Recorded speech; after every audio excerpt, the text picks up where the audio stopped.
our mind wants to protect us. The mind is like, honestly, it has a tactical advantage over us. It knows our deepest, darkest fears or insecurities. It knows where we start to feel, we start getting that doubt creeping that says, hey man, you know what, man, maybe this isn't good. Let's go back home to the wife. Let's go back home to the kids. This is not comfortable. So in that moment, the mind directs us. It's a protective mechanism. It saves us from doing bodily harm, or it really saves us from discovering that the mind's like, I want to be in charge of you. I don't want you to be in charge of me. So it tells you, let's just stop right here. But once you start breaking through that barrier and start breaking down that governor that you've put in your mind, because we forget we are in control of our mind. We believe it's the other way around. No, we put in our minds what we should do, but we believe our mind is telling us, it's giving us all this feedback. We have to reprogram it and tell us, no, we're good. We're good. This sucks, but it's okay.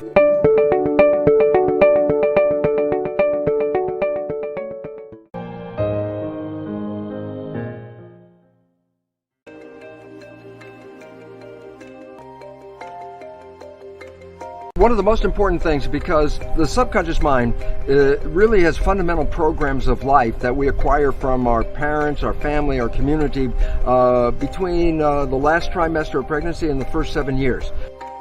So this is why nature created the first 7 years of a child's life to download how to be a member of a family and a society and a culture by strictly observing other people. It's actually a brain function. It's equivalent of hypnosis. Yes. Okay. So the fundamental programs of your subconscious are not yours. The conscious mind is yours. That's the creative mind. Well, the issue is that the conscious mind can travel in time. What are you doing next week? Yeah. Your mind lets go of the moment, goes to next week. What did you do last week? Lets go of the moment, and you move into last week. Or I say, Ty, think of something in your head. And the moment you're thinking, you're not paying attention. Well, this is what the function of the subconscious comes in. When you're not paying attention, you go to autopilot. So it's not like you're walking down the street and you have a thought and then stop.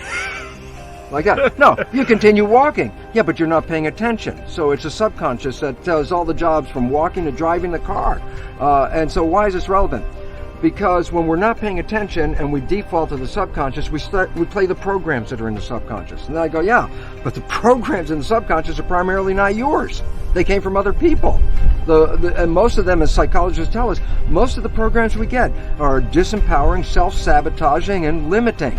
And the relevance about that is this. If I'm going to play those programs, then by definition, I'm going to be shooting myself in the foot. The reason why you play the subconscious programs is because the conscious mind's engaged with thinking, which is 95% of the time or more. And that means 95% of your behavior is invisible to you. And why I really wanted to emphasize this so much is this, because we believe we're victims. Oh, I really wanted to be successful. I wanted to be healthy. I wanted to have a great relationship, and it's not working out. Yeah. And then you say, well, that was my intention, and it's not working, so therefore the world's against me. And then we go into victims like, God, I really wanted it and it didn't happen. And I just wanted people to wake up, because it basically is this.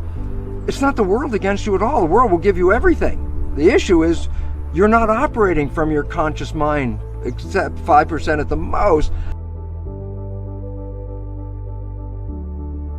And so your life is really a reflection of your subconscious programming. Yes. Now you say to me, well, I got programmed from the last trimester of pregnancy, first 7 years, so I was being programmed when I was 1 and 2 and 3, and I go, absolutely. And you say, but what were the programs? I wasn't there. I have no idea what the hell the programs are. And I go, here's the neat part. 95% of your life is coming from the subconscious. So all you have to do is look at your life and just look at it and say, for what? I say, what comes to you that you want and it comes to you easily, you have programs to allow that to happen. But what you struggle with, what you work hard on, what you have to put a lot of effort into, why are you working so hard? And the answer is simple. Because you have an invisible program that is sabotaging you from that point. So now all of a sudden you say, well, what do I need to change? I say, well, look at your life. Yes. And tell me what you're having trouble with. Yeah. Because that's the direct expression of a program that's not supporting you. There's always been a belief that the conscious and the subconscious minds are one and the same. So if I educate my conscious mind, then my subconscious mind should automatically know what the heck I just did. Yeah. Right? So then I say, well, yeah, guess what? How many self-help books did you read? And I go, oh, I read all these self-help books. I say, now that you read them, did your life change? And the answer is, no, not really. But I'm really smart, because if you ask me any questions about the self-help book, I can answer it. I say, well, what's the issue? And the issue is this. The conscious mind is creative. So yeah, I could read the book. I could watch this video with you in it. I could even just go, aha, and the conscious mind could accept that and learn it. But the subconscious mind does not learn that way. And that has been the problem, because we educate the conscious minds, get really smart, and our life stays exactly the same as it is. And the issue is why? Because it doesn't translate from the conscious to the subconscious. Because the subconscious learns in, well, 3 to 4 fundamental ways. Number one, the first way it learned 7 years was hypnosis, because the brain was operating at a low vibrational frequency and just downloading what it saw. After you're 7, how do you learn? Habituation. How'd you learn the ABCs or the times table?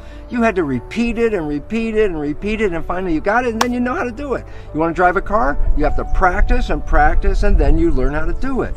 So if you want to change the subconscious mind, hypnosis is number one, that works. Number two, repetition, habituation. Yes. Create a habit. And at first it seems like a struggle because it's new to the subconscious mind, but hey, you didn't learn ABCD the first time you said it, you know, you had to do it again and again. But after you do it for a repetition period, it will be so natural that if you're not doing it, your subconscious mind go, hey, what's happening? We're not doing it. Yeah. So that's really good. We overcome that. A third way, which is very, some people get it and it's very powerful, but I wouldn't recommend it, is tremendous emotional shock.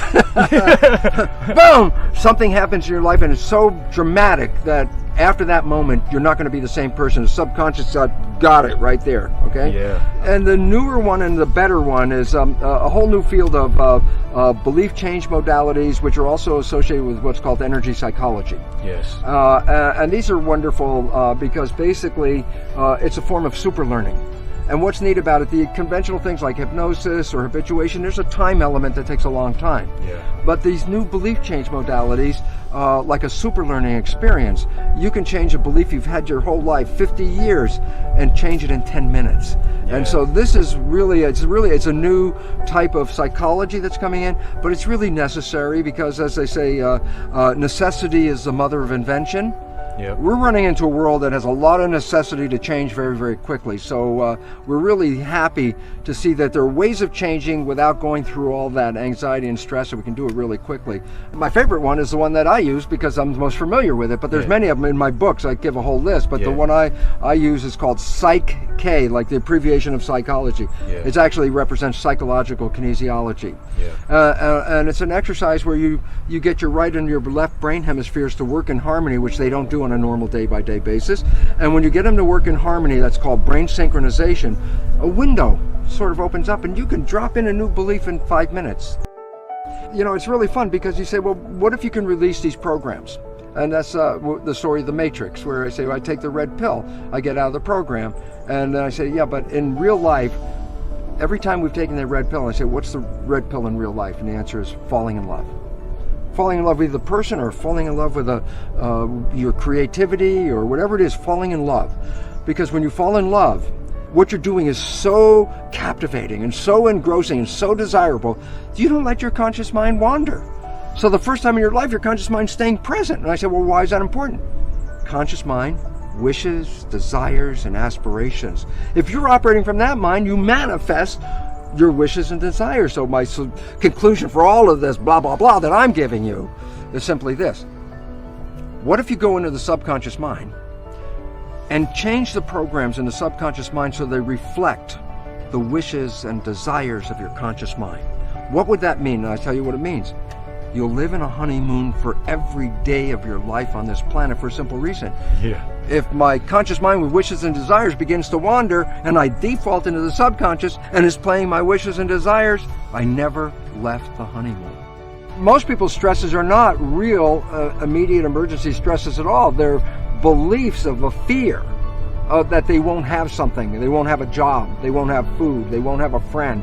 And it's not that they don't have them right now. They're thinking about, oh, that happens. And that's where the stress comes from. And that's why 90% of the people are in fear, because they recognize that their future is uncertain. But rather than seeing it in a positive way, they have this image of a negative thing. Work it all out, and it's really interesting because remember, when you fall in love and you get out of the programming, you create heaven on earth. Well, if it wasn't for the programming, everybody would have heaven on earth. Yes. So if we can change the programming, then heaven on earth is available.